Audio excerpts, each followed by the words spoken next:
الرحمن الرحيم. الحمد لله رب العالمين، والصلاة والسلام على نبينا محمد وعلى آله وصحبه أجمعين. مشاهدي الأكارم، سلام الله عليكم ورحمته وبركاته. اليوم وبالأمس والأسابيع الماضية الحديث كله يدور حول الإساءة للنبي صلى الله عليه وسلم من قبل الحكومة الهندية والحزب الحاكم حاليا. أساءوا إلى رسول الله صلى الله عليه وسلم وسبوه وشتموه، وقام العلماء بواجبهم في استنكار هذا الأمر، وقامت هناك مظاهرات استنكارية تجاه هذا الأمر العظيم الجليل، لأنه فيه أذية لرسول الله صلى الله عليه وسلم، وأذية النبي عليه الصلاة والسلام أذية للمسلمين، وأذية قبل ذلك كله لله عز وجل. إن الذين يؤذون الله ورسوله لعنهم الله في الدنيا والآخرة. وقضية سب النبي صلى الله عليه وسلم أصبحت ظاهرة واضحة في هذا العصر، وخصوصا في هذه الآونة منذ تقريبا عقد ونصف بدأ الكفار والحاقدون على الإسلام يتطاولون على رسول الله صلى الله عليه وآله وسلم. قديما لم نكن نسمع بهذا. نعم، كانت هناك أذية للشعوب الإسلامية، قتل هناك، تشريد هناك بأسباب مختلفة، ولكن اتهام الإسلام، اتهام رسول الإسلام والنيل منه لم يكن هذا ظاهرا.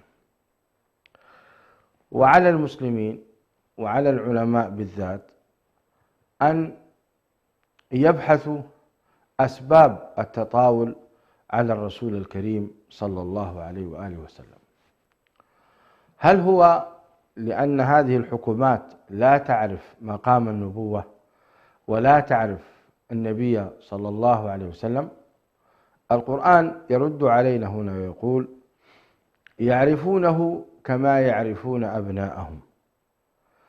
ليس هناك جهل، خصوصا من الحكومات، وخصوصا من الأحزاب، وخصوصا من علماء تلك الدول، يعرفون ما هو الإسلام، يعرفون ما هو القرآن الكريم، ويعرفون من هو رسول الله صلى الله عليه وسلم وما هي رسالته، بل يعرفون التاريخ، خصوصا أن الإسلام حكم الهند أكثر من 800 عام، فآثاره موجودة وتعاليمه موجودة، ويعرفون أنه دين الحق، وقد أظهره الله عز وجل في تلك القرون السابقة، فهم لا يجهلون هذه القضية. إذن ما هو السبب؟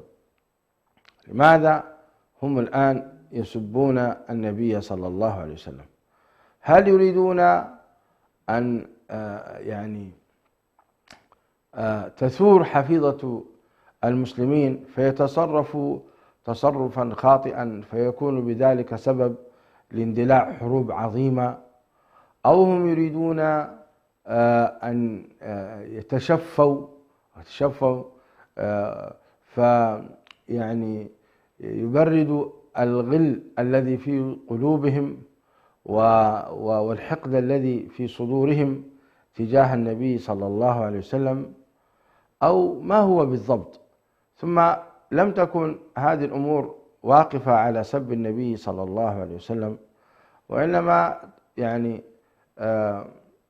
تطاولت على الشعوب المسلمة الموجودة. الشعب الهندي المسلم الذي يعد أكثر من 200 مليون، أصبحت هذه الحكومات تؤذيه وتقوم بسجنه وضربه إلى آخر ذلك من التفاصيل. طيب، معاشر المسلمين، حكم سب النبي صلى الله عليه وسلم في الإسلام هو القتل. يعني الإسلام لم يتهاون في قضية سب النبي عليه الصلاة والسلام، حتى قالوا أن من سبه فتاب توبته على نفسه، وحكمه يجب أن ينفذ، يعني يضرب عنقه وتوبته بينه وبين الله عز وجل، لأن القتل حق من حقوق النبي صلى الله عليه وسلم، وهو الذي يتنازل عن حقه، وقد مات عليه الصلاة والسلام ولا يمكن أن يتنازل، فبقي الحكم، وليس عندنا ما يدل على تنازله صلى الله عليه وسلم من حقه. إذن قضية كبيرة، يعني لما يسب النبي عليه الصلاة والسلام هو سب الإسلام سب. في وقعة عمورية استجادت امرأة بالمعتصم بالله خليفة المؤمنين في ذلك الوقت، فقالت ومعتصمة، نادت فقالت ومعتصمة، فقال المعتصم بالله لبيك أختاه، فجيش جيشا قويا، رغم أن المنجمون قالوا له إنك لن تنتصر في هذه المعركة، وإن المعلومات تدل على أنك يعني كلام فيه بهتان وزور، وخوفوه بعلم النجوم زورا وبهتانا، ولكنه توكل على الله عز وجل وسحق الكفار ودمرهم. الشاهد من القصة أن هكذا قام هذا الخليفة يعني المبارك في انتصار لهذه المؤمنة، فما بالكم حينما ينتهك عرض رسول الله صلى الله عليه وسلم. والحكومة الهندية مع الأسف تكلمت على عائشة رضي الله عنها وأرضاها وهي زوج النبي عليه الصلاة والسلام بسوء، فبالتالي هذا انتهاك لعرض النبي صلى الله عليه وآله وسلم. معاشر المؤمنين والمؤمنات، نحن إذا نظرنا إلى عدد المسلمين اليوم نجد أن عددهم يفوق 2 أو قريب 2. يعني الإحصائية الأخيرة أن أتباع النبي صلى الله عليه وسلم من كل الفئات، أتباع النبي عليه الصلاة والسلام من كل الفئات أكثر من 2 أو قرابة 2. طيب، دعونا يا جماعة ننظر، هذا هو رمزنا عليه الصلاة والسلام، هو قائدنا، وهو صلى الله عليه وسلم رسول الله الذي أرسل إلينا ليخرجنا من الظلمات إلى النور، فحقه علينا عظيم. يعني من الواجبات على المؤمنين أن يغاروا لرسول الله صلى الله عليه وسلم. تعال انظر إلى الواقع، كم الذين غاروا للنبي عليه الصلاة والسلام؟ أين 2 أو أين 2؟ يعني مجرد هذه المظاهرات البسيطة هل تشفي يعني قلوب المسلمين وتريح صدورهم؟ أنا أعتقد أن هذا فيه خلل كبير. حينما يعني ينال من شرف رسول الله صلى الله عليه وسلم، المفترض الكرة الأرضية تهتز، ويكون هناك فعلا غضب شديد من هؤلاء 2، غضب شديد. كيف ينال عرض رسول الله صلى الله عليه وسلم؟ أين الشيعة الذين يزعمون أنهم من آل النبي عليه الصلاة والسلام؟ وأين هم من كونهم يقولون أنهم يعني يحبون آل النبي صلى الله عليه وسلم؟ هذا النبي عليه الصلاة والسلام اليوم يسب ويشتم، أين موقفهم؟ أين الصوفية الذين يقولون أن النبي عليه السلام يحضر معهم وأنهم يسبحون الليل والنهار لله عز وجل ويذكرون النبي عليه الصلاة والسلام، أين مواقفهم؟ أين أعدادهم الهائلة الكبيرة؟ أين مجالسهم؟ أين اليوم غيرتهم على رسول الله صلى الله عليه وسلم؟ ماذا قدموا؟ ماذا كتبوا؟ ماذا فعلوا؟ رأيتم؟ هذا يعطيك مؤشر أن المشكلة ليست في الحكومة الهندية ولا في موضوع الحزب هذا الخبيث. المشكلة فينا نحن لم نعظم رسول الله صلى الله عليه وسلم ولم نوقره كما ينبغي، رغم أن الله عز وجل يقول: فالذين آمنوا به وعزروه ونصروه. فأين التعزير والتعظيم؟ وأين التوقير؟ وأين النصر للنبي عليه الصلاة والسلام؟ مليارين والله العظيم. يعني نقابة الأطباء مثلا، ونقابة المهندسين، ونقابة المحاميين، ونقابة الإعلاميين لو تكلموا عن رسول الله صلى الله عليه وسلم ورفضوا هذا الأمر من خلال وسائل التواصل الاجتماعي، ما كان هذا الموقف من الحكومة الهندية أبدا. قضية إخواني ليست قضية لأنهم يجهلون النبي، لو عرفوه لأحبوه، يعرفونه، ولكن في قلوبهم خبث،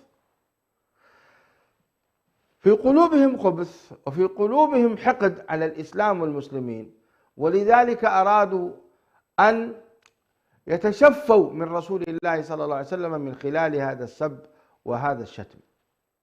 وهذا ابتلاء يبتلينا الله عز وجل ليرى ماذا نحن سنقوم تجاه النبي عليه الصلاة والسلام.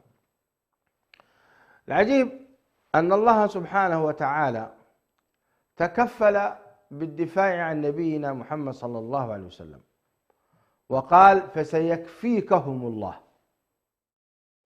وقال: إنا كفيناك المستهزئين.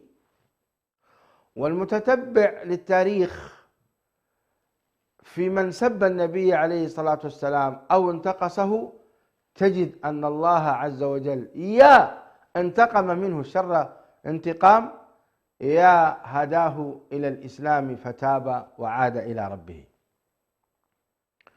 ولا نأخذ من التاريخ البعيد، خلونا نأخذ من التاريخ القصير.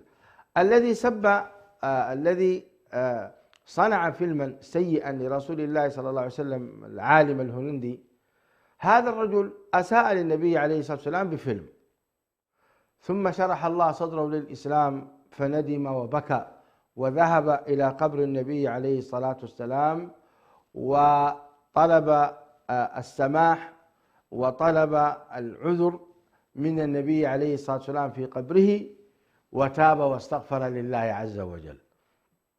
يا سلام، فنجا من العقوبة. أما السويدي الذي نشر الصور السيئة على النبي صلى الله عليه وسلم، فإن الحكومة السويدية هيأت له من يحرسه من حراس الأمن، لأنهم يعرفون أن المسلمين لن يسكتوا. ربما بعض المسلمين يتصرفون تصرف غير قانوني في قتل هذا الرجل، ولذلك أعطوه هذا الأمان، ولكن نسوا أن الذي يدافع عن النبي صلى الله عليه وسلم هو الله عز وجل، وجنود الله سبحانه وتعالى لا تعد ولا تحصى. أول جند أن الله يرسل الرعب في قلوب هؤلاء المستهزئين برسول الله صلى الله عليه وسلم. إنا كفيناك المستهزئين، نصرت بالرعب مسيرة شهر. فأصبح هذا الرجل خائف، وهذه حياته أكثر من 11 سنة كما قال الصحفيون والمحققون. ثم كان الحادث المؤلم الذي كان مؤلما بالنسبة له ومفرحا بالنسبة لنا، لأن الله عز وجل انتقم من نبيه. الغريب في هذا الحدث مشاهدي الأكارم أن الله عز وجل أحرقه في سيارته، وكان يصرخ كما تصرخ البهيمة من شدة الألم. هذه النقطة الأولى، هذا كان غريبا، يعني كان بالإمكان أن الناس تسعفه سريعا، لكن ما استطاعوا أن يسعفونه وأصبح يعذب أمام الناس. هذه واحدة. الثانية أن الله نشر خبره في أنحاء العالم، في أنحاء العالم قاطبة، حتى يكون عبرة لكل من تسول له نفسه أن ينال من مقام رسول الله صلى الله عليه وسلم. اليوم مع الأسف تتبنى هذه القضية حكومة غرها عددها، ونسيت أن الله عز وجل أقوى منها، وأنه سبحانه وتعالى قد أهلك القرون السابقة من قبل، وليس هناك دليل أقوى من جهتين. إحداهما احترمت النبي صلى الله عليه وسلم، والأخرى لم تحترم النبي عليه الصلاة والسلام. انظروا كيف تعامل الله عز وجل مع هذه التي احترمت النبي عليه الصلاة والسلام، وانظروا كيف تعامل الله عز وجل مع التي لم تحترم النبي صلى الله عليه وسلم. بعث النبي عليه الصلاة والسلام إلى هرقل عظيم الروم رسالة، وهرقل تعرفون قصته بأنه لما استقبل الرسالة وقرأها ثم سأل أبا سفيان على أوضاع النبي صلى الله عليه وسلم، وفي النهاية هم بأن يسلم، ثم لما رأى القساوسة عنده قد اختلفوا ارتد عن رأيه، ولكنه أكرم الرسل وأرسل معهم الهدايا للنبي صلى الله عليه وسلم، ولم يتعرض لرسالة النبي عليه الصلاة والسلام بسوء. تعالوا ننظر إلى فالله سبحانه وتعالى كمل لكم، فالله عز وجل حفظ الدولة الرومانية لسنوات طويلة ولقرون طويلة لم تمس. حفظ لهم هذا لأنهم احترموا النبي صلى الله عليه وسلم، لا لأنهم على حق، فهم على باطل بلا شك، ولكن احتراما لرسول الله صلى الله عليه وسلم بقي لهم ملكهم لسنوات طويلة. أما الدولة الفارسية فإنما لما أرسل النبي صلى الله عليه وسلم إليهم قام ملكهم بتمزيق رسالة النبي عليه الصلاة والسلام، وقتل الرسول الذي جاء بالرسالة، فبلغ النبي صلى الله عليه وسلم فقال اللهم مزق ملكه. دعا عليه النبي عليه الصلاة والسلام اللهم مزق ملكه، فمزقت الدولة الفارسية وحاربوها الصحابة، وسلط الله عليهم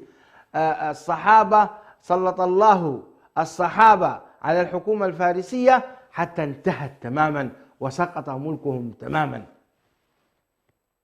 كانت هذه عقوبة، وكانت هذه حقيقة علامة من علامات النبوة أيضا، أن الله عز وجل أسقط هؤلاء الناس ودمرهم ومزقهم. وليست هي أيضا ببعيدة عن الحكومة الهندية التي تتبنى اليوم الإساءة للنبي صلى الله عليه وسلم، ولم تعتذر ولم تستنكر، وحتى الشعب الهندوسي لم يستنكر على هذا الحزب الخبيث الظالم، لم يستنكروا. إذن فليبشروا بعقاب عظيم من الله، لأن الله عز وجل قال إنا كفيناك المستهزئين، وقال فسيكفيكهم الله. والله عز وجل ليس بغافل عما يعمل الظالمون، إنما يؤخرهم ليوم تشخر فيه الأبصار. ولكن قضية سب النبي عليه الصلاة والسلام إخواني هي قضية عقوبتها معجلة، هذه القضية عقوبتها معجلة، ولذلك الخطر الشديد سيكون محدقا باتجاه الحكومة الهندية إذا لم تعتذر أو يكون لها موقف مسالم مع النبي صلى الله عليه وسلم ومع المسلمين. إذن قضية الدفاع عن النبي عليه الصلاة والسلام هي قد تولاها الله عز وجل كما تولى حفظ كتابه. إنا نحن نزلنا الذكر وإنا له لحافظون كذلك تولى قال إنا كفيناك المستهزئين إلى قيام الساعة. اليوم نحن في 16 أو 17 من شهر يوليو، سننظر ماذا سيفعل الله عز وجل بهذه الدولة. صدقوني إخواني، والله سينتقم الله لرسوله صلى الله عليه وسلم. الأمة الإسلامية اليوم عاجزة لأنها لم تعرف رسولها حق المعرفة بصراحة، ليس لأن ليس لديها قوة. هناك الحمد لله جيوش إسلامية كثيرة، يعني ما ثارت هذه الجيوش ولم يكن لها أي موقف. هناك أعداد كبيرة جدا من المسلمين جدا ما ثاروا كما يثور. إذن هم حقيقة لم يعرفوا مقام رسولهم صلى الله عليه وسلم، وهذا واجب العلماء أن يعرفوا برسول الله ليس عند الكفار ولكن عند المسلمين. لا بد من حث المسلمين وتحريضهم لأن يقوموا بالدفاع عن رسول الله صلى الله عليه وسلم. ليس شرطا أن يكون ذلك بالقتال والسلاح وسفك الدماء، كلا، وإنما بصدع الكلمة وإظهار الغضب والمقاطعة التجارية وأيضا فصل الموظفين قدر المستطاع. يجب أن يكون هناك في أعمال تدل على الغضب تجاه النبي صلى الله عليه وسلم، تجاه هذه الحكومة من أجل رسول الله صلى الله عليه وسلم. لكن لما ننظر إلى الواقع نجد كما قلت لكم في مقدمة كلمتي الأمر محزن جدا، الأمر محزن جدا. فالمشكلة كأن الله عز وجل ينبهنا، يقول لنا سبحانه وتعالى مشكلتكم أنكم لم تقدروا رسول الله صلى الله عليه وسلم، ما زلتم لم تعرفوا النبي عليه الصلاة والسلام. الله عز وجل يقول أم لم يعرفوا رسولهم فهم له منكرون. لو سب أحد الملوك من ملوك المسلمين، هل كان شعبه سيقبل هذا؟ كيف كان سيكون الرد؟ وسائل الإعلام الحكومية ماذا كان موقفها؟ وسائل الإعلام الحكومية، الحكومات الإسلامية، الجامعة العربية ما موقفها تجاه هذا الأمر؟ منظمة المؤتمر الإسلامي ما موقفها تجاه هذا الأمر؟ كأن الأمر لا يعنيهم، مع الأسف إلا من رحم الله، لكن كأن الأمر لا يعنيهم. هذه الحكومات لو أحد تطرق إليها بالسوء تتخذ قرارات. للأسف ليس هناك تجريم في قوانين هذه الحكومات. تجد مثلا أن من قتل عليه الإعدام، أن من فعل كذا سيعاقب بكذا. أما من سب النبي عليه الصلاة والسلام أو سب الأنبياء، يقولون المحاميون ليس هناك قانون واضح يبين عقوبة من تطرق إلى.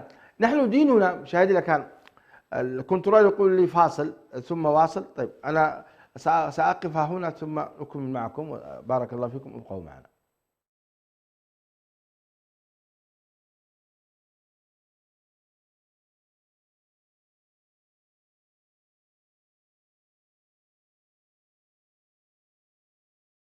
بسم الله الرحمن الرحيم. مشاهدي الكرام، عدنا والعود أحمد. مشاهدي الكرام، الموضوع بصراحة محزن، ويعني يعطي إشارة إلى أن الأمة الإسلامية لا تزال مقصرة باتجاه رسول الله صلى الله عليه وسلم، ورغم الإمكانات، ولكن مع الأسف تحقق فينا قوله صلى الله عليه وسلم بل أنتم كثير ولكنكم غثاء كغثاء السيل، ولكنكم غثاء كغثاء السيل. فالواجب على العلماء أن يجلسوا ويخططوا ويدرسوا الموضوع من خلال يعني أسباب هذا التطاول، وكيف يجد له حلا لردع مثل هؤلاء المتطاولون على رسول الله صلى الله عليه وسلم، وإلا فسوف تكون العاقبة وخيمة. لأن الله عز وجل يقول إلا تنصروه. فنصر النبي عليه الصلاة والسلام واجب، ومن تخلى عن هذا الواجب فقد يعني عرض نفسه للعقوبة من الله سبحانه وتعالى. صحيح لا يكلف الله نفسا إلا وسعها، لكن لا بد أننا ننظر مقام هذا الوسع. يعني نحن ما الذي ممكن أن نقدمه؟ ما هي نقاط القوة ونقاط الضعف لدى المسلمين؟ أعتقد أن العلماء والوجهاء والتجار لو قاموا بواجبهم تجاه المتاح فصدقوني سيكون هناك ردعا قويا باتجاه هؤلاء الذين يتطاولون على رسول الله صلى الله عليه وسلم. لكن أننا نكتفي فقط بمجرد المقاطعة، فنحن نقاطع منذ 10 سنوات وما هناك حقيقة رادع لهم، ما همهم هذه الخسائر المادية الكبيرة، لم حقيقة يكون الأمر رادعا لهم كما ينبغي. كذلك أصدرنا بيانات كثيرة أيضا، كل العلماء وكل الروابط العلمية وغيرها منذ سنوات أيضا وهم يصدرون يعني بيانات، ومع ذلك لم تكن هناك أي نتيجة تجاه هؤلاء الذين يقومون بأذية النبي صلى الله عليه وآله وسلم. عقدت أيضا مؤتمرات وجلسات. يعني هنا إذا لم يكن هناك رادع فهل نبقى هكذا مكتوفي الأيدي أن نبحث عن ما يمكن أن يكون له حل رادع لمثل هذا الأمر؟ هذا هو الواجب الشرعي، ولذلك ينبغي للعلماء أن يخاطبوا الحكام، أن يخاطبوا المسؤولين، أن يجتمعوا معهم، أن يتباحثوا حتى لا يعمنا الله بعقاب، لأن مثل هذا الأمر شديد جدا، شديد وعظيم، وهو داخل في المعتقد أيضا. لأن إذا كنت أنت تقول أشهد أن لا إله إلا الله وأن محمدا رسول الله، لزمك أن تدافع عن النبي عليه الصلاة والسلام. والعلماء حينما يقولون تصديق بمعنى وأشهد أن محمدا رسول الله، ومعناه تصديقه فيما أخبر وطاعته فيما أمر واجتناب ما نهى عنه وزجر، وأن لا يعبد الله إلا بما شرع، وأن ينصر ويوقر ويعزر صلى الله عليه وسلم. لابد أن يضاف إلى هذا، لأن هذا النبي الكريم هو أحب إلينا من والدنا وأولادنا والناس أجمعين. يعني يقول النبي عليه الصلاة والسلام في الحديث الصحيح والله لا يؤمن أحدكم حتى أكون أحب إليه من والده وولده والناس أجمعين. فأين هذه المحبة إذن في قلوب الناس؟ هل النبي عليه السلام أحب إليك من نفسك؟ قال عمر بن الخطاب والله يا رسول الله أنت أحب إلي من كل شيء إلا من نفسي. يا سلام، شوفوا عمر صادق، عمر ليس بمنافق رضي الله عنه وأرضاه. فقال له النبي عليه الصلاة والسلام رفض هذا الاعتراف، صحيح هو صادق لكنه رفضه النبي عليه الصلاة والسلام وقال لا يا عمر حتى أكون أحب إليك حتى من نفسك. إذن واقع الأمة الإسلامية اليوم هذا النبي عليه الصلاة والسلام فعلا أحب إلينا من أنفسنا وهو يسب ويشتم. ماذا قدمت أنت الذي تسمعني، سواء كنت حاكما أو محكوما أو طبيبا أو مهندسا أو محاميا أو نجارا أو ميكانيكيا، أنت مسلم، ماذا فعلت في الدفاع عن النبي صلى الله عليه وسلم؟ ماذا كان دورك؟ نعم، لذلك هنا الكلام يأتي إلى حينما يقول النبي عليه الصلاة والسلام لعمر لا يا عمر، فقال عمر أنت أحب إلي حتى من نفسي، فقال النبي صلى الله عليه وسلم الآن يا عمر. إذن قضية كبيرة جدا، قضية عظيمة داخلة في المعتقد بأن من كان يؤمن برسول الله صلى الله عليه وسلم رسولا يجب أن يدافع عنه، يجب أن يقدم روحه وماله ونفسه فداء لرسول الله صلى الله عليه وسلم. وهذا ما حصل للصحابة. الصحابة لما آمنوا برسول الله صلى الله عليه وسلم دافعوا عنه. فلما كان يوم البيعة في مكة المكرمة سرا وكان عددهم حوالي 70 شخصا، بايعوه على أن ينصروه على أن ينصروه صلى الله عليه وسلم كما ينصر أنفسهم ونساءهم وأبناءهم. وكان الأنصار رضي الله عنهم صادقون في ذلك، فقد نصروه صلى الله عليه وآله وسلم، وذلك بان في غزوتين. الغزوة الأولى في بدر، لما استشار النبي صلى الله عليه وسلم الصحابة، فقال المهاجرون كلاما طيبا، ثم قال سعد بن عبادة قول مقولته المشهورة: لو خدت بنا هذا البحر لأخذناه معك، لا نقول كما قالت بنو إسرائيل لموسى: اذهب أنت وربك فقاتلا إنا هاهنا قاعدون، وإنما نقول اذهب أنت وربك فقاتلا إنا معكما مقاتلون. يعني هذه المقولة سر بها النبي صلى الله عليه وسلم، وفعلا قاتلوا بين يدي رسول الله صلى الله عليه وسلم.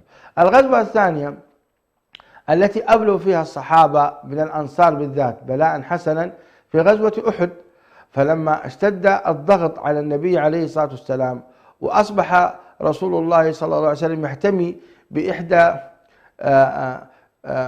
الشقوق الموجودة في جبل أحد، هاجمه الكفار، فقال عليه الصلاة والسلام: من يسدهم عنا وله الجنة. فمات بين يدي رسول الله صلى الله عليه وسلم من الأنصار من 7 إلى 9 كلهم يدافع عن النبي صلى الله عليه وسلم.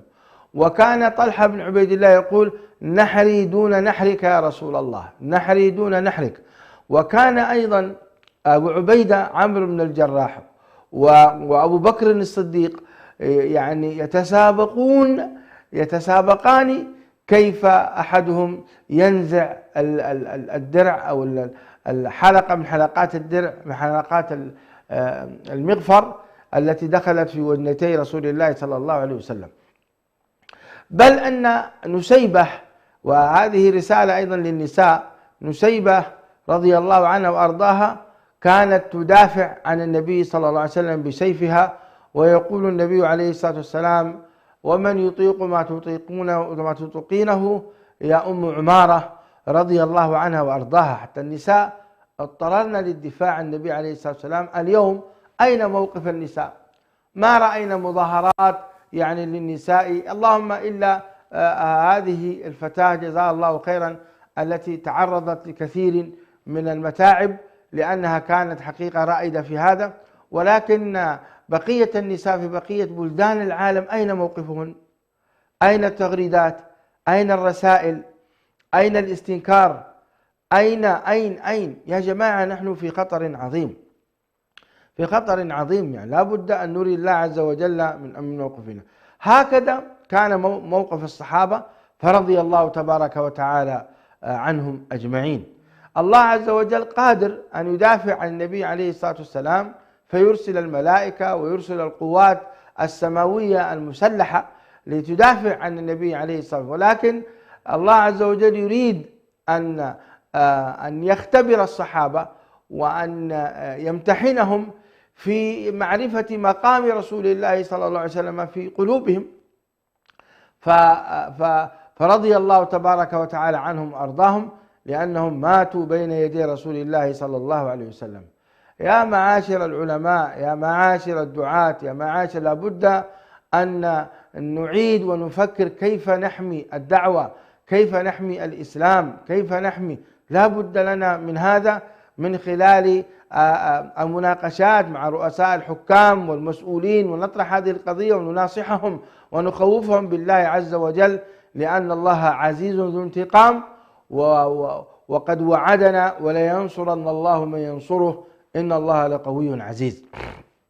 الموضوع خطير ليس سهل، موضوع خطير ليس سهل، لأن من سب النبي عليه الصلاة والسلام فكأن سب الله تبارك وتعالى، ولذلك نهانا الله عز وجل أن نسب المشركين، لأن سب المشركين يؤدي إلى سب الله عز وجل، وقال: ولا تسبوا الذين كفروا فيسبوا الله عدوا بغير علم، فيسب الله عدوا بغير علم.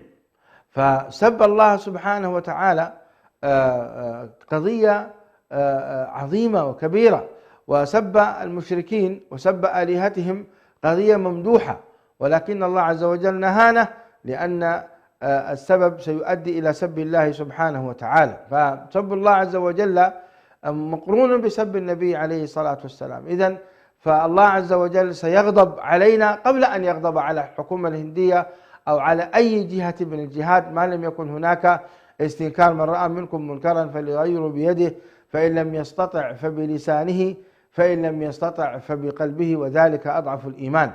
فنحن في أي مربع الآن؟ هل نحن في مربع التغيير باليد، أم نحن في مربع التغيير باللسان، أم نحن في مربع التغيير بالإيمان؟ هذا الذي نحتاج إلى أن ندرسه. فإذا كنا نحن في مربع التغيير بالقلب فقط، يجب علينا أن ننتقل ونعمل خطط استراتيجية لننتقل إلى مربع التغيير باللسان. فإذا كنا التغيير باللسان لم يجدي لابد أن نعمل خطط استراتيجية للتغيير باليد، وهكذا. هذا هو الواجب الديني، هذا هو الواجب الديني الذي أمرنا الله عز وجل به. أما أننا نقول لا يكلف الله نفسا إلا وسعها ونسكت، فهذا السكوت لا يرضاه الله سبحانه وتعالى أبدا، لا يرضاه الله. دي نصيحة للعلماء، نصيحة للحكام: إن تكفروا فإن الله غني عنكم ولا يرضى لعباده الكفر، وإن تشكروا يرضه لكم. فهذه نصيحة للحكام، نصيحة للعلماء، أن الله لا يرضى أبدا أن يسب رسوله، وأننا نحن هكذا نكتفي بمجرد هذه المظاهرات وهذه المقاطعة التي لا تسمن ولا تغني من جوع. لا يرضى الله عز وجل بهذا أبدا.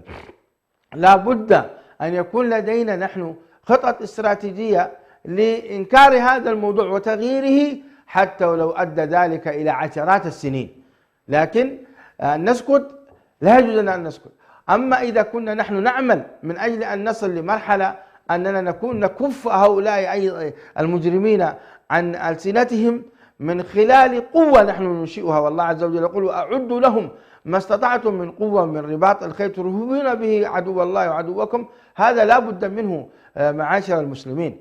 لذلك لا بد للعلماء أن يتواصلوا بالحكام، وأن يتواصلوا بالمسؤولين، وأن يتفهموا هذا الموضوع وأنه خطير جدا.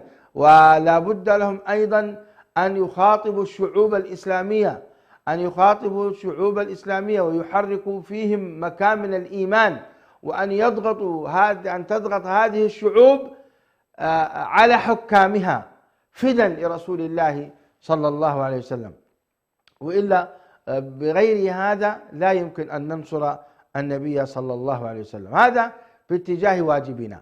فهل الله عز وجل سكت عن هذا الموضوع؟ لا، الله عز وجل مع أمره لنا بواجب النصرة تكفل هو عليه الصلاة والسلام بنصرة النبي، فقال: إنا كفيناك المستهزئين. ونحن نجزم ونعتقد ونؤمن أن الله سينتقم من الحكومة الهندية ما لم تعتذر. الله سبحانه وتعالى سينتقم من الحكومة الهندية. ومن هذا المنبر أقول للحكومة الهندية: أنصحهم أن يتوبوا إلى الله سبحانه وتعالى، فإن غضب الله عز وجل غضب شديد، وإذا نزل على قوم غضبه وعقوبته فإن أخذه أليم شديد، كما قال النبي صلى الله عليه وسلم. وكذلك كما قال الله عز وجل: كذلك إذا أخذ ربك القرى وهي ظالمة إن أخذه أليم شديد. يا معاشر الهنود أيها العقلاء، إنكم تمسون أمرا خطيرا جدا. اقرأوا التاريخ، اقرأوا من سبقكم من الذين تطاولوا على رسول الله صلى الله عليه وسلم ماذا كان بينهم. حافظوا على حكومتكم حتى لا يمزقكم الله كما مزق غيركم، فإن الله عز وجل لا تعجزه كثرتكم، لا يغرنكم كثرتكم، فإن الله سبحانه وتعالى هو الذي خلقكم ويعرف مقدار قوتكم، والله سبحانه وتعالى عزيز ذو انتقام. إذا كان اليوم المسلمون ضعاف لا يستطيعون نصر رسولهم، فإن الله عز وجل ليس بضعيف، فإن الله سبحانه وتعالى عزيز قوي متين. هذه نصيحة أقدمها لهذا الحزب الظالم الذي تطاول على رسول الله صلى الله عليه وسلم. أيها الحزب الحقير، سوف ينتقم الله عز وجل منك أشد الانتقام إذا لم تعتذر. وأنت أيتها الحكومة الهندية الموافقة لهذا السب، سينتقم الله عز وجل منكم أشد الانتقام. ولا ينصرن الله من ينصره إن الله لقوي عزيز، فإن الله سبحانه وتعالى سينصر رسوله حيا أو ميتا. هذه نصيحة أرجو أن تصل للحكومة الهندية. احذروا غضب الله عز وجل، احذروا غضب الله. نحن المسلمون ضعاف، ولكن أكرر وأقول الله عز وجل ليس بضعيف، ولذلك سننتظر ونتأمل كيف سينتقم الله عز وجل منكم، كيف سينتقم الله سبحانه وتعالى لرسوله صلى الله عليه وسلم، وكيف سيجعلكم الله عبرة لبقية الدول التي تتطاول على رسول الله صلى الله عليه وسلم. سيجعلكم الله عز وجل عبرة لكل هذه الدول، والله على كل شيء قدير. أختم رسالة هذه معاشر المسلمين في أن من أعظم ما ينبغي أن ننصر به رسول الله صلى الله عليه وسلم هو أن نتبع هديه، ولذلك نحن في هذا المنبر نشرح سيرته العطرة عليه الصلاة والسلام، ونشرح تعامله صلى الله عليه وسلم مع كل فئات البشر من أجل أن يقتدي به الناس. فإذا كان الناس يسمعون عن النبي عليه الصلاة والسلام ولا يعملون بهديه صلى الله عليه وسلم نزلت العقوبة، يغضب الله عز وجل علينا، لأن الله سبحانه وتعالى رحمنا بإرسال هذا الرسول. لقد من الله على المؤمنين إذ بعث فيهم رسولا منهم. فهذا الرسول يبعث إلينا ونحن لا نحترم هديه ولا نحترم رسالته ولا نحترم أحاديثه، هذه مصيبة ستحل بنا العقوبة. ولذلك من أعظم نصرة النبي عليه الصلاة والسلام هو أن تعمل أنت بهديه، لأنهم هم اليوم يفعلون هذا من أجل أن يحاربوا النبي عليه الصلاة والسلام وينشروا شبهات حتى لا يتبع المسلمون هديه عليه الصلاة والسلام. فأعظم نصرة لرسول الله صلى الله عليه وسلم أن نقتدي به أشد الاقتداء، وأن نعمل به في بيوتنا وفي أعمالنا وفي أماكننا بوصاياه وبسنته العطرة صلى الله عليه وسلم. هذه قضية ليست سهلة يا أخواني، أنك أنت تعمل بسنة النبي عليه الصلاة والسلام، وهذه في كل صغيرة وكبيرة، في الجانب الأسري والجانب العسكري والجانب السياسي فإنها قضية كبيرة جدا. فبهذا أنت تكون قد عملت بقوله تعالى يريدون ليطفئوا نور الله بأفواههم الله متم نوره ولو كره الكافرون ولو كره المشركون، لأنك نشرت هذا الدين وأظهرته في بيتك وأظهرته في جامعاتك وفي مدارسك وفي كل الأماكن، وبهذا أنت قدمت. بعض الناس جزاه الله خيرا يعني يقوم ببعض الأعمال ليظهر مكانة رسول الله صلى الله عليه وسلم، وقد يكون ذلك مخالفا للصواب.